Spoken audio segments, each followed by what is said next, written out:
All right, take two. Here's my question. Can anyone hear me? Rachel, can you tell me if you can hear me?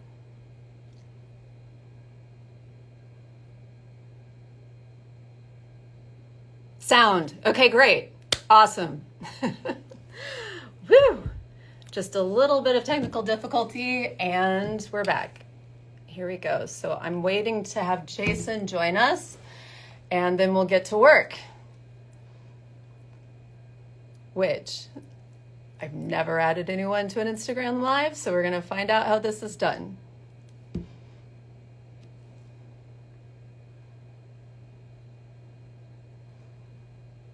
Thank you. The caller, this is Louise Black. She's an awesome designer. Hello, Sam McCoy. Great to see you here. Yeah, the fresh is sweating. 20 minutes of technical challenge will make you look very dewy. So, how do I add Jason to this call? Let's see. No, maybe something else. Hey, Nathan, great to see you. All right. If somebody can tell me how to add Jason to the call, we're ready. Again, the caller is Louise Black. She's an awesome designer out of Texas. Hey, Evan. Okay. Great to see you from France. That's awesome. Buenos Aires. Wonderful. Let's see. Oh boy. Camera plus sign. Again, how do I add Jason to this call? And we'll get started. You think he added himself? Okay. Yeah, I was hoping he would ask. I'm not sure where I'd see it though. I see the feed and we've got wonderful 180 people on here. Okay, we sent the request to join. Hey, Jason. I don't know where to find that request. You can see the button that has the plus sign. Hello, Chile. Where's the plus sign? Okay, I see. I'm hoping this is the right person. Okay. I see the request. Very hot lights. Okay. Hey guys, give me just a second. All right. Let me get flipped around here. Okay. Hello. Hi. Okay, here's Jason. Hey. Thank you, and sorry for the delay. The FSU internet system is a little tricky. So I thought I was on and then it was just like, no. But we're here now. We got it figured out. Okay. Thank you, Carrie. You're welcome. I hope everybody's doing well. Thank you so much for joining us for the walkthrough with Juxtapose and Surreal Salon 14 special guest juror, Carrie and Baade. We are thrilled to have you join us from here in Baton Rouge, Louisiana. If you're not familiar with Surreal Salon, this is an annual exhibition that Baton Rouge Gallery has hosted for a number of years now. This is year 14, and Carrie obviously put her own stamp on the exhibition this year. She's actually the first artist to have been a part of the show as an artist and now put her stamp on it a second time as the juror for the show. So we were thrilled to have her serve in that capacity. She ended up putting together an incredible show that features the work of more than 50 artists from 18 states and 5 different countries, culled down from hundreds and hundreds of submissions that we received from all over the globe. Hope you'll agree that this is an incredible collection of works that includes paintings, sculpture, glass, everything in between. So we are thrilled to have this show on display. We've had it on display all this month, and it will close on Thursday, on the 27th. You can also see every single piece that's in the show online at batonrougegallery.org/surreal-salon. I want to say a quick word of thanks to some of the partners who made this year's show possible. First, the LSU School of Art, who has partnered with us on Surreal Salon for a number of years. I also want to say thank you to Lynn Pisto and John G. Turner and Jerry G. Fisher. Without their support of both Surreal Salon and Baton Rouge Gallery, this exhibition wouldn't have been possible. So thank you to all of those who helped make this possible. And a quick word of thanks to the gallery's partner for more than 30 years, giving us our home here in City Park, BREC, which is the Parks and Recreation Department for East Baton Rouge Parish here in Louisiana. So with that, thank you again to everybody who's joining us. We're going to spin around and take a look at Carrie's piece, which is here hanging in the gallery, and give Carrie an opportunity to tell you about herself. So I didn't think anything could replace my joy of being in this show, but being the juror for the show is absolutely delightful. I get to spend time with my favorite kinds of art, and it's been a pleasure to select the work. And then after I selected it, from seeing it, I studied about some of the pieces online, so I'll be telling you about that as we do the walkthrough. So who am I? I'm a Louisiana native. I'm a painter, I'm a professor, and my next solo show and book release will be at Billy Shire, his La Luz de Jesus gallery in LA. That's coming out this September. I lecture on the significance of lowbrow and the radical democratization of art that occurred over the turn of the millennium. This shift was due in part to contributions by Juxtapose magazine. I'm an internationally exhibiting artist and curator, but I'm one of those interstitially active people who is really interested in art and art groups and movements. So I'm part of some collectives and some communities. These include, but are not limited to, the Pop Surrealists, the BN Art Collective, the visionary crew that's part of Alex Gray and Ernst Fuchs' legacies, the Society of Imagination. That one you may not know, that's the old guard. We'll call those the elder rebels, those people who kept much of the work that we're seeing here today alive during the latter part of the last century when it was not as cool. But I'm also part of Chet Zar's Dark Art Society, and I'm an academic. So as a professor of painting at FSU, this means I'm part of networks in the United States, but also worldwide. And when we put out the call for this show, people in these groups responded. And I want to shout out to all of you who participated. And thank you for submitting your work and being part of this process. And if you weren't in the show this year, I challenge you to reapply, because it's not about applying, it's about reapplying. As well as we had several FSU alumni, who some of which are part of the show. It's great to follow this show, apply annually, because there's always a new juror, and that gives you a new chance to win. And this also implies that the gallery is really good. Like, they handle the work with respect and the artists are happy. So we have artists who do return year after year to this exhibit, and I'm impressed with how much work sold. So these are great reasons to consider applying for Salon, that's Surreal Salon 15. I also want to acknowledge LSU. They're one of the sponsors, and many of their students participated. So if you're not familiar with any of the groups that I mentioned, look them up. But more importantly, art, I think, is best when it's a team sport. I think that it's great that we have the internet and this ability to connect with people in our community, across the nation, but across the world, because this is a wonderful time to be an artist. In the past, we were really isolated, and the internet gives us this opportunity to connect worldwide. So Baton Rouge has hosted this for the last 14 years. We have 50 artists from 18 states, 5 countries, and the work was chosen off of their aesthetic quality, their artistic merit, and the feasibility to accommodate it in the gallery. And when we say that, the gallery is not infinite. If it was infinite, I would have taken it all, because the work that was submitted was fantastic. But we have a limited amount of walls. I will say I tried to cheat. When they told me there's a limited amount of wall space, I tried to accept every piece of sculpture. But these are logistical issues. So I did my best to get as much work packed into the show. I first heard about Surreal Salon when Greg Escalante suggested I should be a juror. He was a powerful promoter of this event. Past jurors for this event were chosen from the pantheon of lowbrow artists, including Elizabeth McGrath, Camille Rose Garcia, Greg Simpkins, Ron English, and it's been since Surreal Salon 6, when Greg Escalante was juror, that the show became more connected significantly to the lowbrow pop surreal art movement. If we had more people like Greg, there would be more art possibilities and more culture. So he was a passionate promoter of art.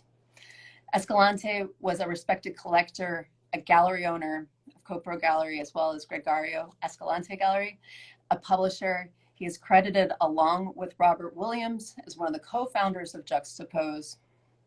He was a catalyst for change in the contemporary American art scene and helped catapult the careers of numerous artists, including myself. He was always on the lookout for mainstream art filled with raw energy and bold images. It's important to remember Greg's tireless enthusiasm for the arts. The spirit and legacy for what began in the West Coast is alive today in the Southeast because of Jason's promotion and continual support of surrealism. This is part of the democratization of art and blurring the lines between subculture and the elite fine art world. This is incredibly significant. So Surreal Salon is about art and celebration of imagination, why you should plan to be part of this in the future. There's always a grand costume party, which I got out my outfit and I was all packed and ready to go when we canceled. So I really appreciate it because the top hat, much like a sword, does not want to go back in the closet once you get it out. So I'm happy to wear it. And, you know, you got to realize that, you know, why do you want to go to Southern Louisiana for this event? Well, Louisianans are connected to this little thing called Mardi Gras, which is not one day, that's 6 weeks. So, you know, you have to have real skills in order to have that kind of stamina. And it's a love of imagination through Mardi Gras and costume culture that I think makes this event so special, because it's not just an art show, it's also like a ball. It's a costume event. And next year, I am, you know, hope you'll join me. I hope to be there. Golden Dawn Orchestra is the band that's booked. They're fantastic. They're out of Austin. So I just want to say, I hope to see you in person later. So what makes an artwork surreal? Surrealism comes from the imagination. The foundation of this work relies on the artist's ability to describe the world realistically and then subvert and distort it. Surrealism historically embraced dreamlike imagery, the uncanny, the inversion of values, the irreverent, the humorous, the off-kilter. Today's surrealism requires no manifesto and or ideological alignment. It embraces all media and approaches, including but not limited to illustrations, the spirituals, the psychedelic, street art, the digital. So I'm looking forward to doing the walkthrough and pointing out important details and facts about the artists included. There are a few that I'll spend a little more time with because I did my homework. I spelunked last night and dug out some more information, read articles, looked at Instagrams. So when possible, I'll be adding some pertinent information and then we will announce the winners. Carrie, thank you so much. Thank you for taking the time to go through all of that and mentioning Greg Escalante. He was certainly a big force, not only in the art world, but obviously, as you said, for this show. So certainly right to shout out Greg. I also want to say thank you for not only joining us virtually, but joining us here in person in the gallery. It is very kind of you to take that time. And I brought out the top hat. That's We did great. the wardrobe as well as we could. Thank you so much. So this is part of the legacy of the event. Each juror gets to have the creation of their puppet. Thank you. You're welcome. Thank you so much for doing this. And we should mention that we commissioned, we always work with Clay from I will never try to do your voice again. I'm sorry. I think it's an absolute honor. Thank you so much. Thank you. We'll make sure you get her. It's for you. Yeah. I mean, I'm coming. I will, as soon as this virus will beg off, I'm showing up. I promise to show up. I can't wait to see you. Clay, for anybody who's interested, where can folks follow you? Ziggy and the Junkyard Band is the name of my YouTube channel, but we just made a show with LPB called Ziggy's Arts Adventure. It's an arts education show for kids, so, you know, y'all that audience. Thank you, Clay. Thanks, guys. All right, well, we'll make our way through the gallery and start with the first couple pieces. Carrie, thank you again for that rundown of things before we get into the first couple pieces. And the first one that we'll take a look at is from a Baton Rouge-based artist named Kara Kearns. This is The Origin of Yadusa. And I hear that she has applied to the show before and maybe had a three-dimensional sculpture of this piece. Mm-hmm. This is continuing on myth building and world building, I would assume partially off of the Medusa myth and Gorgons, of which I'm very fond. So. Yeah. The Yadusa was a part of a previous show and found a home with a collector here in town.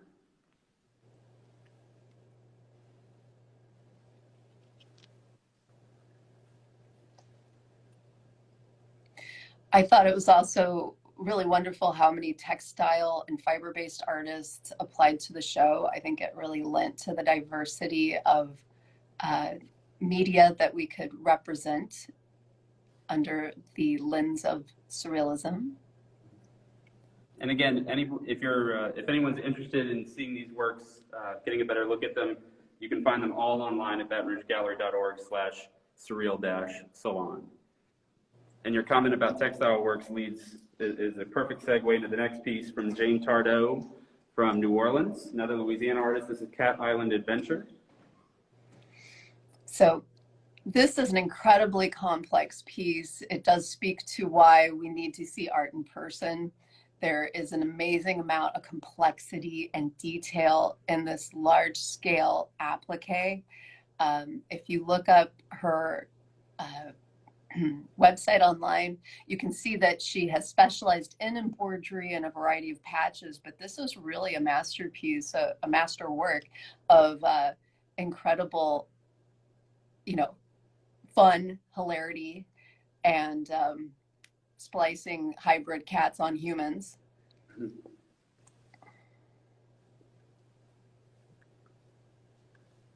next piece is from Tyler Mitchell, titled Decomposer. Tyler's one of those artists that you mentioned who has been a part of the show in the past, and we're thrilled, obviously, to have him back. I think this belongs to a subgenre. There's the macabre. So we see this very often, as well as the carnivalesque within surrealism.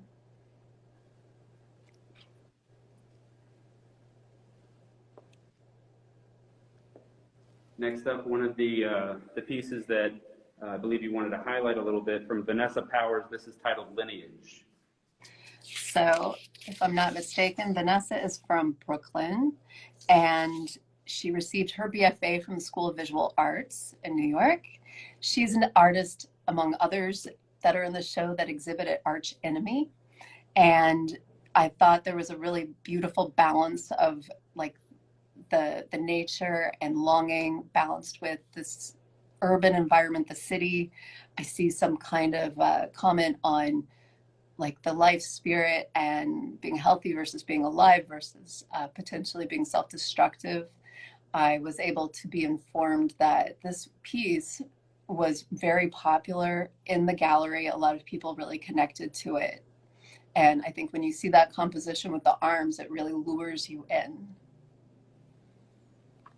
No question. All right, next up, this is Arian Camps. This is I Wish I Never Left the Garden. So I love that Tondo format. And I'm not sure if this is a self-portrait, but I was also informed that this has black light elements. Something we'll see on another piece in the show. Next is Hyena of Austria. This is from Cassandra Kim, a Virginia-based artist. And I do have a little bit to say about her. I mean, these are wonderful hybrids, and she takes these gentrified figures. There are two pieces of hers in the show, and places animal heads upon them. She has, I realized by reading her CV, we've shown together at both Modern Eden and Gristle Gallery. Her work is just incredibly delightful and has a lot of skill and merit in that capacity. And I believe one of her works also sold in this exhibit. This piece did. There's one other in the back gallery that we'll get to later on. Well, congratulations on the sale. That's fantastic. Next up is a piece titled Paradise. This is from Travis Winters. I love this piece very much. I did look up Travis's CV. He is an award winner. He's won through, if you're familiar with the ceramic conference in Sika, he's been an award winner there. And this is just delightful. We have this little guy on a bulldog carrying a corn dog, somewhat a phallic symbol. If you went to art school, we know all about that. And then underneath this pink piece of plexiglass are these glazed, I wasn't sure if they were beer bottles because of the color, but I hear that they are also corn dogs, but in a different finish. So he's really a master of different finishes as well as humor. It's an exquisite piece. I really enjoy this one very much. Incredible humor. If you do look him up online, you can see that this is a part of like what he does and what he does well. Question. Next up is one of the largest pieces in the show. This is White Salamander from Thomas Knight. So in Googling things, you get to have kind of a Google man, so you get to stumble upon things. So what's the White Salamander? If I'm not incorrect, this is the subject of a recent Netflix movie also, as well as a historical event that happened in the 80s, where there's an apocryphal and forged Mormon text. And then the guy who forged this text of the White Salamander, alluding to some kind of supernatural event that happened to Joseph Smith. So I believe that he has taken that historical and bizarre event from Utah history and really continued to make it a surreal panoply of incredible art brute imagery. And I did a walkthrough with the gallery director, Kelsey, and she says it smells like oil paint. It's very visceral and alive with texture.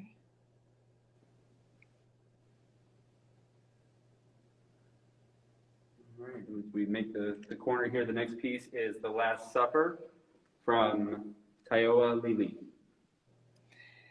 And Ty's work here, what I thought was very cool, another form of hybrid. He has these squid apostles and squid Jesus. He's comparing this to also what's happening under the table. There's a historical element of tying the apostles to the zodiac, with then Christ being represented as the lion or Leo. And I don't know, there's like an extra level of commentary with these, like, they remind me of monster balls from like the 80s, and they are bringing a whole nother level of hilarity to the event.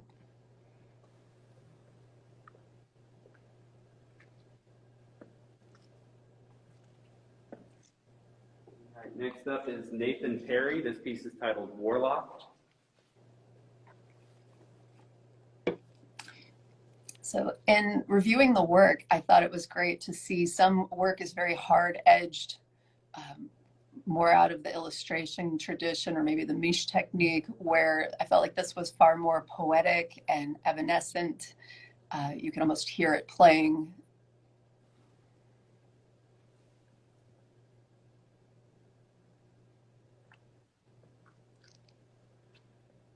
We'll see Nathan's work again in the back gallery. Next up is Kelly A. Mueller. This piece is titled Four Horsemen of the Apocalypse. This is really one of the pieces I wanted to see in person because I hear she works in a variety of different materials, and it's just very metatextual and lots of added visual elements. I'm also a big fan of the apocalypse, or I was until the pandemic. I do really appreciate the imagery, and it's something I like to explore in my own work. So this is super cool. Kelly is one of the gallery's artist members and based in New Orleans, so we can certainly confirm that she works with a number of different media. Next up is an artist named James Flynn, another Beveridge Gallery artist member. This piece is titled The Jaguar of Nuestra, Senora of Zapopan. I really appreciate you taking a stab at that title. I wasn't prepared to pronounce that. I did read more about James. I got the opportunity to meet him when I was in the exhibit last time, and I actually carry a rosary to this day that he gave me. So I'm a big fan. He's like the artist who I would most like to go to their studio and see how they make this incredible work, because this is made with a Iwata Supernova spray gun and tons of vinyl tape. It's a water-based automotive paint. He won in 2019. Camille Rose Garcia gave him grand prize. And I like how he describes his work as both a particle and a wave, and that there's imagery through the curvilinear, but also the big image. Like you see multi, like almost magic eye op art elements coming through the work. This is a pareidolia effect. It's a neural phenomenon whereby the brain organizes abstract stimuli into shapes, patterns, and forms. So brilliant work. Again, best seen in person, but they're really an event in and of themselves. That's James Flynn, and he's also an artist from New Orleans. Absolutely. All right, next up, this is Mitre Priest from Chris Badenoch from Australia. Yes, exciting to see this work. It reminds me of Christian Rex van Minen's oeuvre. I enjoy the Christian symbolism. I myself like to dabble in that. So I don't know if he's part of the BN Art Collective, but he certainly should be. It's fantastic to see an artist come from an entirely different continent for the show. Speaking of, next up is a piece titled Off On from Kata Kukla from Dublin, Ireland. Oh, wow. Yes, this is another piece I would love to just spend time with and look at. It has a few pieces in the show. I almost could sub-curate another show out of it. They have this figurative art, dreamlike imagery, very often reflections on life and death, but then the op art component, like a hard-edged abstraction that really makes it eye-popping.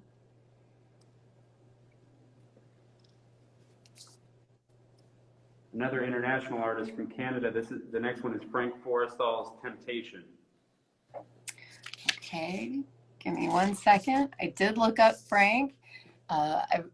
This is like a Temptation of St. Anthony. That's great. And it's joyfully dark and grotesque. What I could tell from his website, he's part of a celebrated artist family.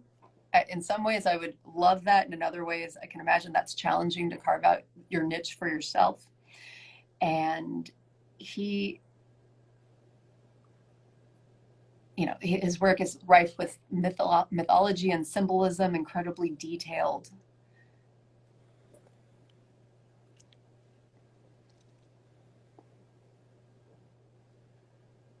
Hanging just to the side of that from an artist named Bobducette, based in Peoria, Illinois. This piece is titled Paradise of Birds. And to really get the full effect of a great creative human, Bobducette was just wonderful to explore.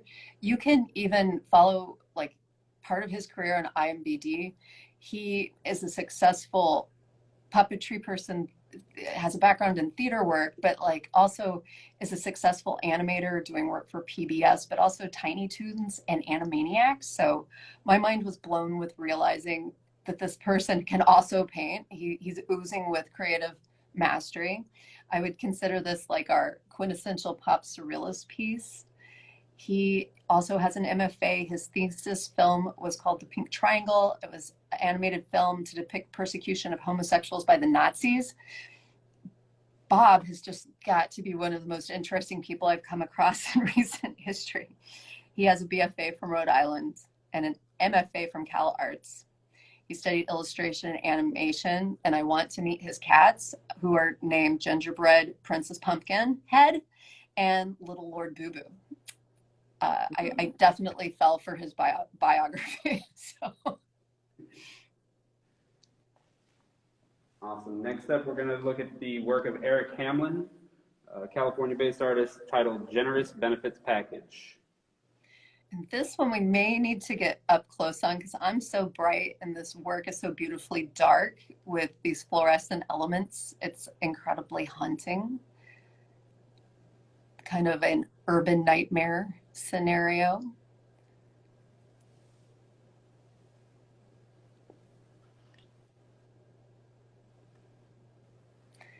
Thank you to everybody who's joining us. We're just taking a tour of the show before we announce the winners. Again, to get a better look at all of these works, batonrougegallery.org/surreal-salon. Next up, There's also a virtual tour you can take. No question. And our thanks to Jay Schwartzoff, our volunteer, who set that up for us. This is Deathbed from Jake Menziger. so in addition to loving the piece, I also love his signature. Jake has a wonderful imagination. I feel like this is a really breakthrough piece in that this seems to be new imagery from him, and yet in the tradition of memento mori, a celebration of life and death, something that we certainly have meditated on in our own private lives, but maybe more so in the last couple of years. I see in the comments that someone mentioned, is there a price list? All of those are listed online, and please do take a look. Absolutely. Next up, another artist who has been in the show before. This is Michael Righty from Ann Arbor, Michigan. The title of the piece is Death of the Night. Oh, and I wasn't, it's great that these are together again in that tradition of memento mori. Give me 1 second. I did want to read a little bit about he has, I don't know if the camera picks it up, but there is some glitter, some iridescence. There it is. So he's another artist that shows at Arch Enemy. You can see his work there. He's an associate professor at Eastern Michigan University. His work, he's been working with the same imagery over time, so it's really wonderful to go to Michael Righty's website and see all of the richness of how he keeps turning this imagery in on itself, and he's exploring it in great depth. This mix of realism, medical illustration, op art, classical nudes, and you can tell his emotional connection, beauty, love, pain, loss, despair, all intertwined. We'll look at some of the sculpture in this room. This next piece is Casual Impression from Benjamin Johnson. So this is, I believe, cast glass, and there's a variety of finishes on it. They're blown, etched, and sandblasted. So just incredibly masterfully crafted. Very opulent.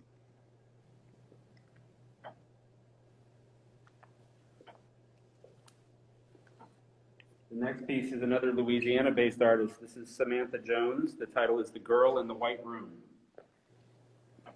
So this is ceramic, correct?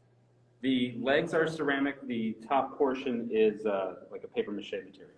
Oh, I see. Okay, so somewhat out of the Baba Yaga tradition, perhaps.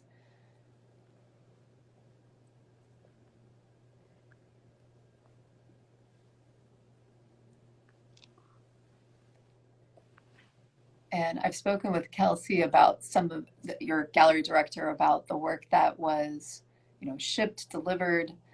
It's if you are applying the future and it's not your first time shipping your work, it's really great to consult the gallery and get advice so that your work arrives safely. And we should mention They will work with you. no question. And Kelsey Livingston, our exhibitions director, had a lot of weight on her shoulders putting the show together and laying everything out with the 70 plus pieces included. So shout out to Kelsey for all her efforts connected to this show. Next up is a piece titled War. This is from an artist here in Baton Rouge, and I will surely mix up the name a little bit, but Thrasphilus Kalatidzis. Goes by Thras. So is that a Greek name? I believe so. And is that cast metal? Iron and aluminum.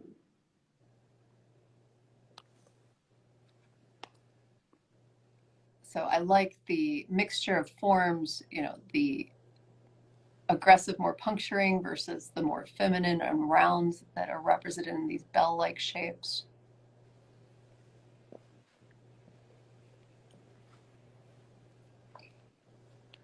And Carrie, we're going to make our way into the hallway that connects to the back gallery.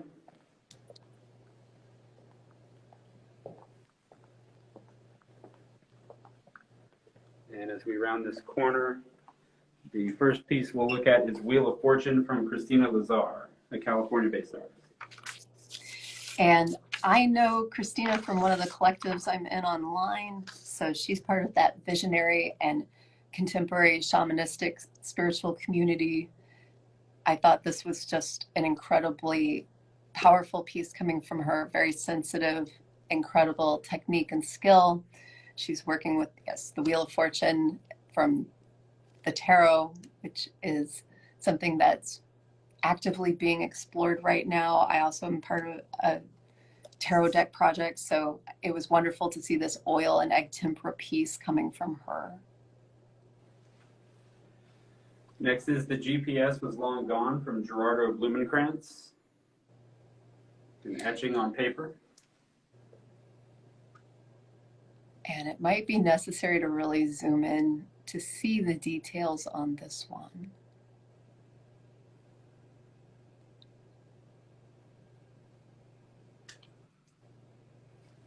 So great line work.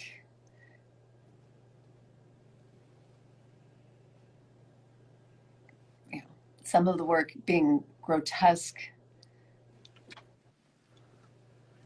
Next up from Zeus Max, The Star of the West, oil on linen. And while Jesus Max lives in California, I believe he's from Spain. He has two works in the show. They are wonderfully inventive, fantastical. They seem to draw from Old Master themes as well as Catholicism. Next is Candy for the Eyes by Olga Spiegel. And Olga is part of the Society of Imagination. Again, these are, as I mentioned, the guard that kept the spirit of creativity and imagination alive while it was sort of squelched in the latter part of the 20th century. So it's exciting to see her work be part of this event. Next up is a French artist named Bernard Dumaine. This is titled Humble 3, or Portrait of an Automatic Sculpture. So incredible detail. I thought this was more bone related or ossuary, but I guess this is an incredibly detailed rendering of a dried piece of clay. So wonderfully articulated and, a mercurical subject, which is so incredibly well rendered, evocative. Our next artist is also no stranger to Surreal Salon. This is Amy Rigetti from Wisconsin. The title of the piece is Night Shift. In my conversation with Kelsey, people of all ages come and really enjoy this show. So this is not only a favorite in the gallery among all people, but especially children are incredibly fond of this like hide and seek game. Another favorite in the gallery this month has been The Cat of Many Bottoms from Napoleon Doom. Digital painting on aluminum. I have heard from several how much they enjoy this piece. It's incredibly humorous. Again, this is part of why it was such a joy to jury is you just can pretty much laugh out of your chair. It's quite nearly hysterical. And I know this is among the pieces that sold, and maybe it will become an edition because it is so popular. Fingers crossed. Another piece from Kara Kearns here in Baton Rouge. This is And Now for Something Completely Different, Natural and Synthetic Fibers.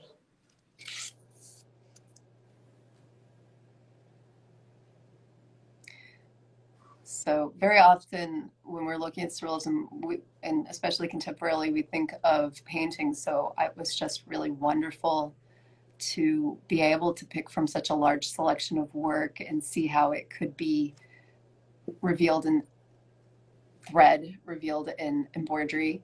When I'm trying to paint something very difficult, I ask myself, would you rather be doing this in embroidery? And the answer for me is usually no. So there's just a great amount of skill and craftsmanship in this whimsical piece. All right. Turning our attention to the other side of the hallway, this is Sixth Extinction Sonata from Brian R. Williams. Graphite and charcoal on paper.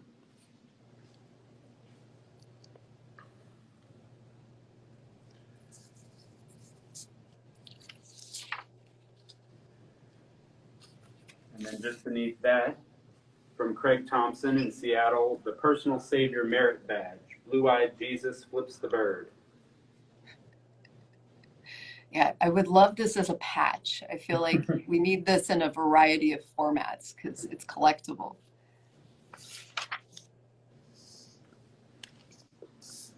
Next from New York is Amanda Riley. This piece is titled Lovebug. This is ink and acrylic on paper. And am I right? Is this also among the works that sold? Not yet. Not yet. Okay, this one is just gorgeous. It reminds me somewhat like the graphic illustration, somewhat like playing cards, reminiscent of Camille Rose Garcia. Mm-hmm. Wonderful and playful, carnivalesque. Absolutely. Next up is John K. Lawson, here from Baton Rouge as well. This is Gargoyle Dance 2, mixed media. And is this the second piece this artist has in the show? I believe it's the only piece of his that is in the show. However, okay. One of the pieces we'll look at here in a second is from another artist with the same last name. Okay. And then just beneath John Lawson's is another piece from Napoleon Doom. This is Tentacle Mary. So that is the same artist as The Cat of Many Bottoms. Correct.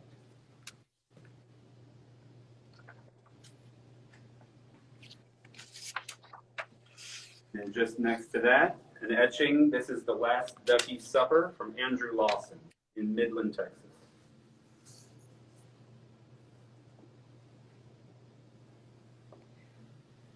Works like this that speak to each other. We have a couple of Last Supper pieces. It just makes me want to curate again. I curated a show that there are several different versions of called Cute and Creepy. And all of these are incredibly inspirational. I would love to sub-curate whole shows out of these themes. Next is another piece from Gerardo Blumenkrantz. This is called Figmented Reality. Another etching.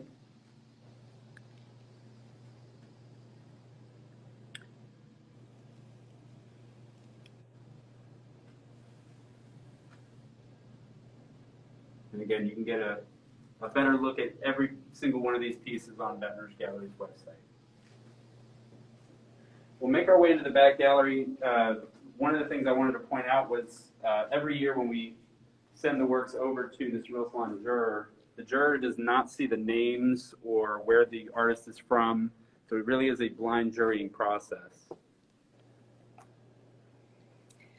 And I don't have to worry how to put it in the gallery. I just trust that you all will figure it out. So this is, you know, like I think like a taxidermy form with these beautiful sequins on it. And there is a feline-like form, but headless, if I'm not mistaken. And the instructions for how it should be installed were quite charming. It didn't matter as long as the head was facing the butt. And that leaves a lot up to the imagination of the gallery director, but I think there's a good installation of this wonderful piece. And this artist is named Amanda Morris. The piece is titled Domesticated Bobcat 3, another Louisiana artist. And right next to her work is from Nani Odlock and Sister Moon Crabs. It's a mixed media piece. And if you can see the gold thread there, there's about a football field or a little more than a football field's worth of that gold thread hand-stitched throughout the piece.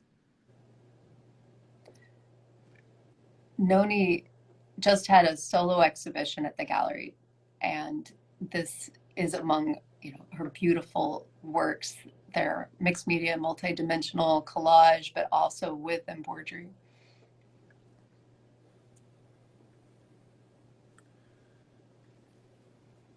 Next up, this is Las Carinas from David Nadalin, oil on canvas. Another artist who's been a part of Surreal Salon in the past. And from what I hear, this is not the artist dog, but a dog that appears in the paintings quite often that they're obsessed with. And it's very charming, kind of an innocence, a sweetness, an adoration, and all at once, you know, reflects that obsession that many surrealists have. Absolutely. Next, another California-based artist. This is Wendy Lee Gadzook. The title is And I'll Be Waiting Here for You. I adore this assemblage piece. There are wishbones attached throughout it, as well as other found objects. She has a wonderful website, lots of dedication to craft. This would be more in the spirit, her intent behind the work is more shamanistic or spiritual. And I think it has that power to lure the viewer in. You just can't not look away. It has so many different textures and elements. And she wasn't sure, I did reach out to her, she wasn't sure if she'd be able to watch the awards, but this reminds me of another British artist, Kathy DeMonchow. Next, the first of two from this artist. This is Dan Cohen from Portland, Oregon. The title of this piece is The Human Condition, Angel, Robot, Ape. So I think he has two pieces in this exhibit, and these are wonderfully, you know, sci-fi, fantasy, fiction, lots of dramatic activity occurring in them.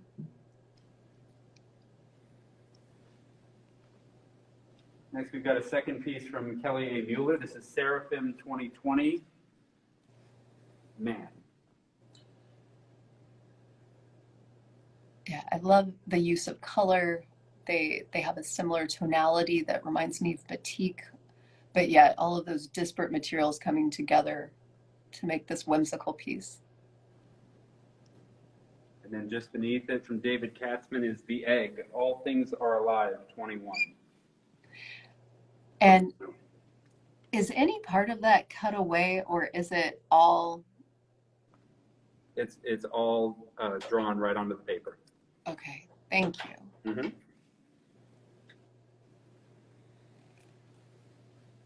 Next up from Christopher Rivera, this is Goodbye Horses, the oil on panel.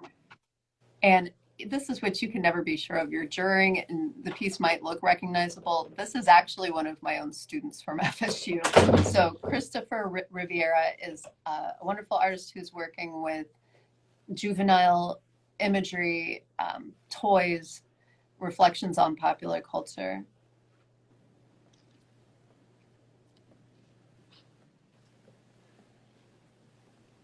Next piece is titled Idol Makers from Rachel York. This is oil on canvas from right here in Baton Rouge. So Rachel's work did stand out. There is a high level of using what's in the mind's eye and really illustrating it and representing it in a tight way. So this work is much more elegiac, much more poetic, and I found it very alluring in that it was mysterious. Next is a piece titled Run 2 from Joanie Wildman. Oil on paper. Again, I really wasn't sure. This is an alumni from FSU who I worked with almost a decade ago. This is a work on paper. It's incredible to see this breakthrough in her work. She's really thriving. And like a comment on the picture plane, but I like this as well as another piece in the exhibit for their commentary on ecological issues. This would remind me somewhat of like what Martin Whitfoot is doing through his work.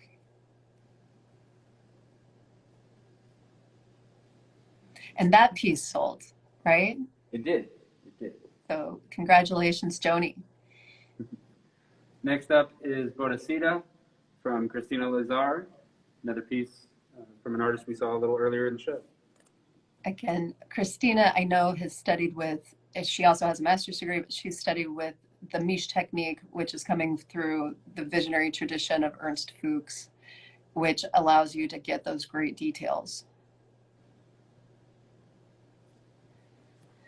Miche just means mixed, but miche is the use of a milk paint or a casein paint, and you can take that milk paint and use it in between oil layers. So this piece is a lithograph, is that correct? That's correct. It's titled El Grito from Paul Acevedo Gomez.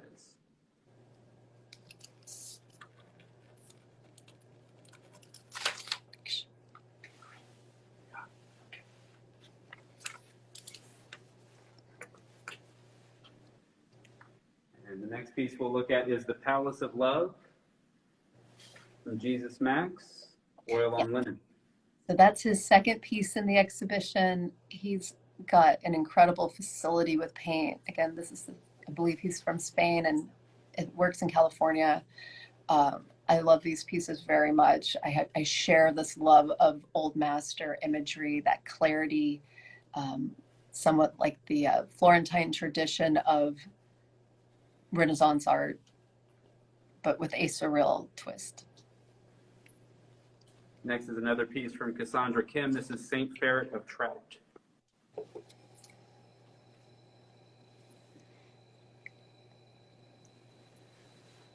I myself have explored some of these themes by putting animals on human forms. It's a wonderful way to have whimsy and nostalgia in a hybrid. I could see this being one of those pieces that you could have with joy in your own home. It's just delightful. No question. And then we've got another piece from Jake Mensinger. This is Kermit Devouring Piggy. This is probably one of the more polarizing pieces in the show. Either you love it or you're scared of it. Is that misogynistic when it's a giant frog? I'm not sure, but we certainly take this all with great humor. It's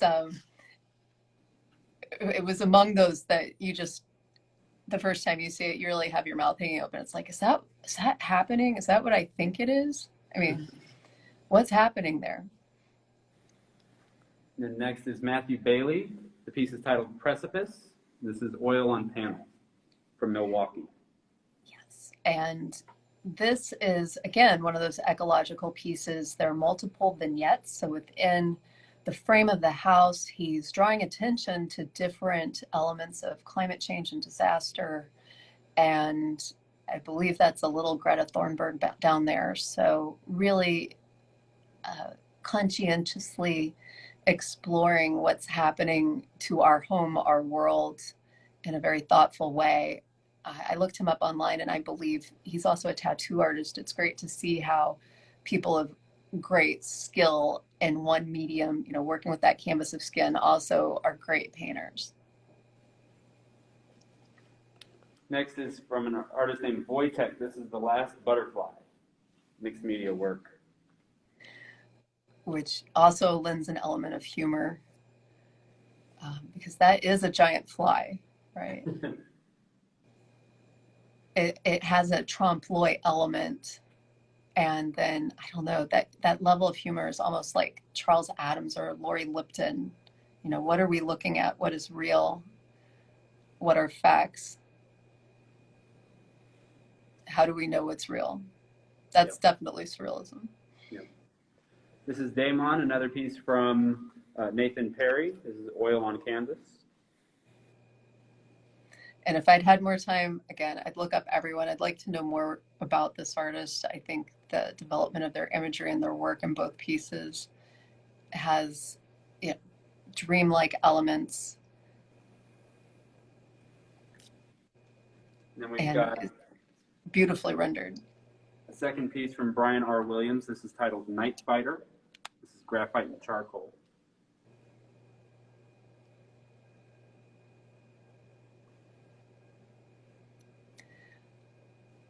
Yeah, this reminds me of Kupka, like the turn of the century etcher, just haunting, you know, something out of dreams. Mm-hmm. Then the second piece from Dan Cohen, who we talked about a second ago, this is The Hermit, oil on panel. And I believe he studied as an illustrator. These are, you know, to become an illustrator, you have to have so much mastery over light, over form, and he's putting it all together in a very masterful way. And then Circle of Lunacy. This is a mixed media sculpture from Tony DeBartolus. So like a lunar curly Q exploration, incredibly delicate and emotional piece of clay right there.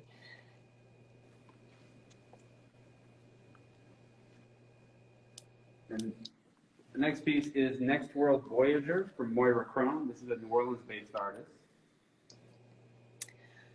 So surrealism can often draw attention to otherwise difficult themes. So this one dealing with the medical profession in relation to the pandemic and having specific written elements that go back to narratives relating to care of others and what's happening, you know, this incredibly stressful situation of life and death that we're going through right now.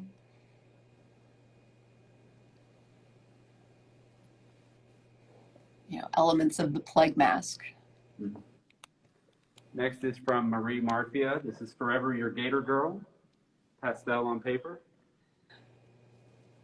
I can't deny it. I love gators. This is just a joy. It's silly, but very cool. Yep. And then all the way from France, this is the Pictures Reign 7 from Armand Van Maastricht. This is acrylic on canvas.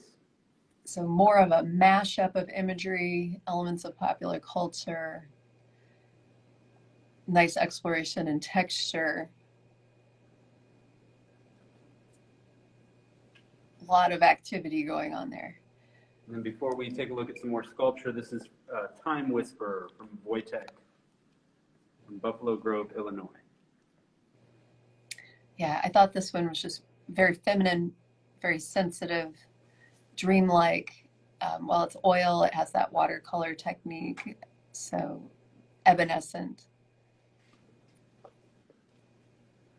Making our way into the middle of the room, the next piece is titled Blockhead from Aaron Pickens from Iowa. And I did look up Aaron because this piece was pretty enigmatic and complex and reflected a lot of contemplation and thought. He is also a professor, so the familiar imagery is utilizing, you know, there's a lighthearted veneer, but then there's a weighty concept behind it, and he's often working with childlike themes or toys associated with playtime. So it's also fun to hear about people's process. So he'll often arrange things in terms of simple interests, just color and form, kind of collaging things together, and then composing it very painstakingly to put it all together. And We'll he's an make our way- award-winning artist many times over. His CV was really dense. We'll make our way to the second piece from Benjamin Johnson. This piece is titled Impression Wandering. Also blown, etched, and sandblasted glass like the other piece we saw. And I'm aware that he's put pieces in multiple shows.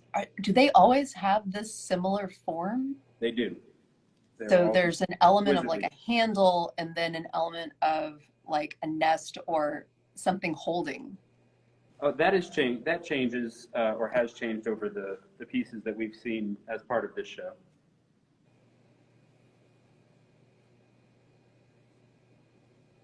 The media and the clear handling of the media has not. It's Okay. always been incredible. Next is Twice the Action from Lou Colby here in Baton Rouge. And is this an artist who's been in the show before? No, this is their first time. Okay. And yeah, I liked the weight of this and how it, you know, it kind of reminds me of one of Dali's elephants on stilts, that there's this precarious heaviness, lots of different texture. You know, a phantasmagorical array of different materials there. And the last piece we'll look at, this is Grapple Nacho Libre from Pablo Alfredo de la Peña, sorry. And, you know, this is like equal parts op art, but reminds me of graffiti art complexity.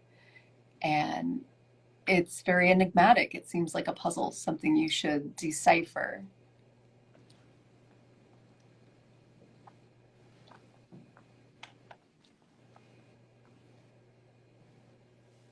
All right. Well, thank you, Carrie, for walking everybody through the show. We really appreciate it. Thank you to everybody who tuned in. And before we get to the winners, I want to say thank you again to the sponsors, the partners who helped make this show possible.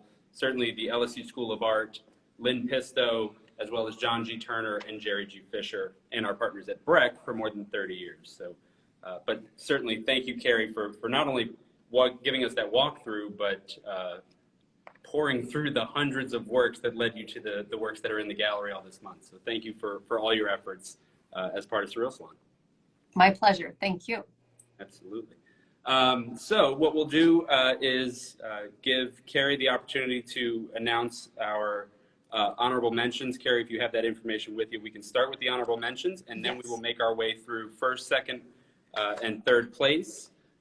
Third place will receive a cash prize of $400, second place $600, and then best in show will actually receive a $1,000 cash prize, as well as an editorial online with juxtapose.com. So Carrie, if you want to go ahead and start with our honorable mentions, we'll see if we can get them on camera as we go through.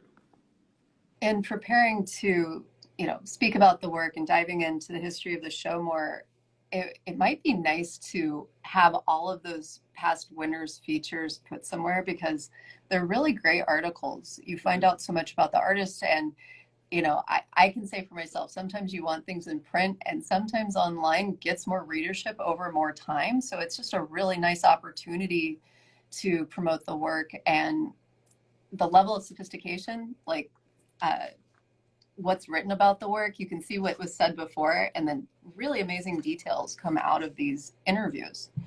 So without further ado, I would like to bring honorable mention, and you know, what is honorable mention? As a juror, you have aesthetic predilections, and I think the one thing you get to do is you get to draw attention to something that may not otherwise have garnered attention. So the first piece that I would like to bring a spotlight to is Thomas Knight. And, you know, I would really love to see this painter's solo show I know that he graduated from ASU in 2020. In fact, one of my former students was in school with him, I figured out. And the work is neo-primitivism. So there's a diaristic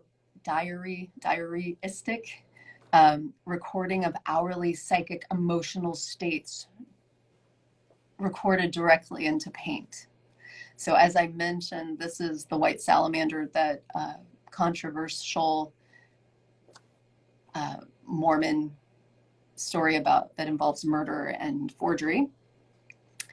So I did really fall down the rabbit hole researching the content of the piece, but I think that this has just a rawness and a power and an aura that is gripping. You know, I was just looking at some work today. The artist Basquiat is having some of his work at the Orlando Art Museum, and the piece I saw and this work have an equal appeal in the mark making, the primitiveness, the way the color is used. So. And I believe right next to it is another one of the honorable mentions, piece from Travis Winters. Is that right? And this is what's hard about not being directly in place. Yes. Travis Winters, this wonderful ceramic piece with the humor. Yeah, the Ensica Award winner, the corn dog. He often, he says, you know, I don't presume these works are self-portraits. He often finds other people humorous and then builds these narratives, these stories around their uniqueness. So again, another artist I would love to see an entire gallery full of their work. And knowing what the third honorable mention piece is, we'll make our way back into the back gallery. Thank you. Here. Absolutely.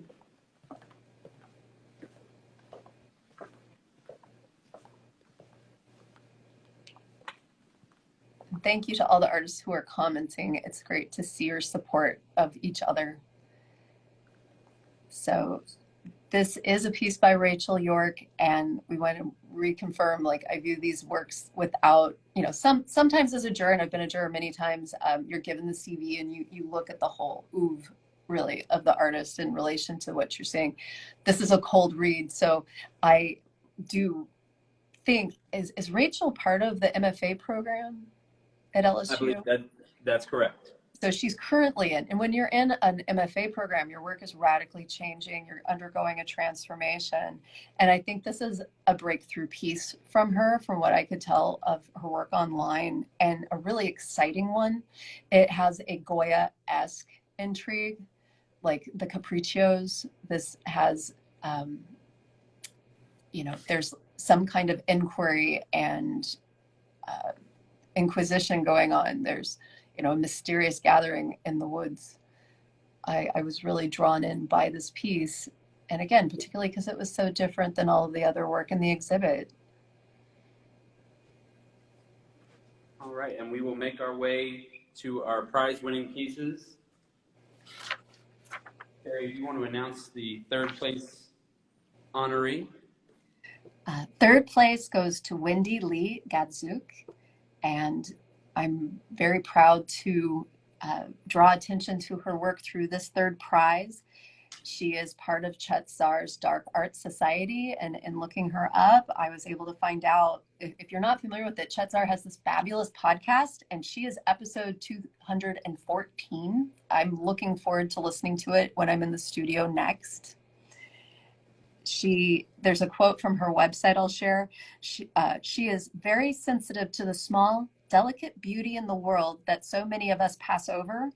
And this is a quote from Wendy's nursery school progress report in 1975. Just drawing attention to how whimsical and fabulous surrealist artists are. And thank you for providing these great details online. Her work is esoteric and magical, religious and occult. These are reoccurring themes in her work. She explores the visual as well as the spiritual and technical. And these are referred to as deconstructed icons. Hi, Wendy. I see you there. I'm glad you could make it. I'm so happy to give you third prize. And we'll make our way to our second place honoree in the front gallery. Congratulations, Wendy. So second place, like more suspense. It's like Jaws. Da-dum, da-dum. Who's next? Da-dum. Cat Island Adventure. This is Jane Tardo, and she is from New Orleans. I believe she also went through LSU's MFA program recently. And wait a second, I'm working from multiple pieces of paper here. 1 second. Oh, I'm gonna miss it. Oh, there it is. Okay. So she's an inventor, a sculptor, a designer. She's born and based in New Orleans, and she will earn her Master's of Fine Art from University of New Orleans in May 2020. On her website, she has a new work called Snake Tube Adventure Racing, which features the world's first fully quilted radio-controlled racetrack experience, weaving virtual reality humor indulgence into an intriguing, disassociated climate of apocalyptic experience. You got to follow Jane Tardo. Like, who knows what's going to come from this artist next? She is not limited to what we see here. And what we see here is so expansive, so maximalistic. I'm blown away by the complexity of this artist's work. All right, Carrie, you have the honors. Oh, okay. Hold on, let me get the right piece of paper. Hold that. Okay, we're on the right page. Here we go. So this is, I can't express how challenging it is to pick a winner. And then if you are in my position, you will doubt yourself and you have to go back and really check. So understand that some of the research that happened out of this was, did I make the right decision? And I have to say, after researching everything again and really struggling with it, riding my bike like hundreds of miles, I'm still really set. I believe that I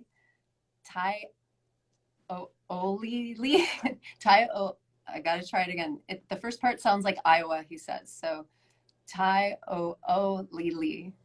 He is a biracial artist who is half Samoan, so that's why his name sounds a little like ukulele. And this is a carnivalesque hybrid. Squid apostles with zodiac accomplices. The work is a delight, and there's a long tradition of the apostles, as I mentioned, being connected with the zodiac and Jesus being the sun. So after 2 years of the pandemic, this leads me to this desire to to draw attention to something that is playful and also has that element of questioning what's true, which Surrealism has a great way of commenting on contemporary issues. This is The Last Supper.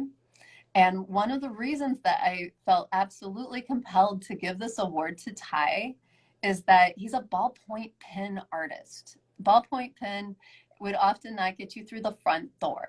And so here's an artist who is masterfully taking a medium, and of course it is mixed media, there's more than ballpoint pen going on. I had to ask him more about his process because it was so intriguing. So it's all done with ballpoint on Mylar, and he works in reverse and then adds more to the front. So it's like an original way of working with the material. And what else can I say? Yeah, so there is a little bit of acrylic and watercolor to add the color, but majoritively a ballpoint pen artist.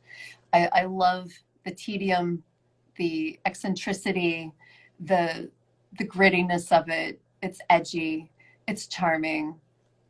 I think this is a piece that will be well received in Juxtapose magazine and gain him new followers. I love an underdog, so he stole my heart, and this is a piece who I would like to showcase and win first prize. I hope you all share in the delight of this piece, and it's for everyone else who didn't win this time. It's not about applying; it's about reapplying. I myself, as an artist, know it is wonderful and it's an honor to be nominated or to be accepted, but who gets first prize is not a reflection on anyone. It's very often just the kismet of the moment and what really delights you. So I hope you get the opportunity to be a juror so you can share in my struggle of how to draw attention to the best artist when there are so many of great works in this exhibit, so worthy of praise, being collected, future solo exhibitions, and features and Juxtapose. Absolutely, well said. Congratulations, Ty. Thank you so much, Carrie. Again, you really obviously put a lot of love into this exhibition, and we couldn't be prouder to share it with visitors here in Baton Rouge. Thank you so much. Thank you.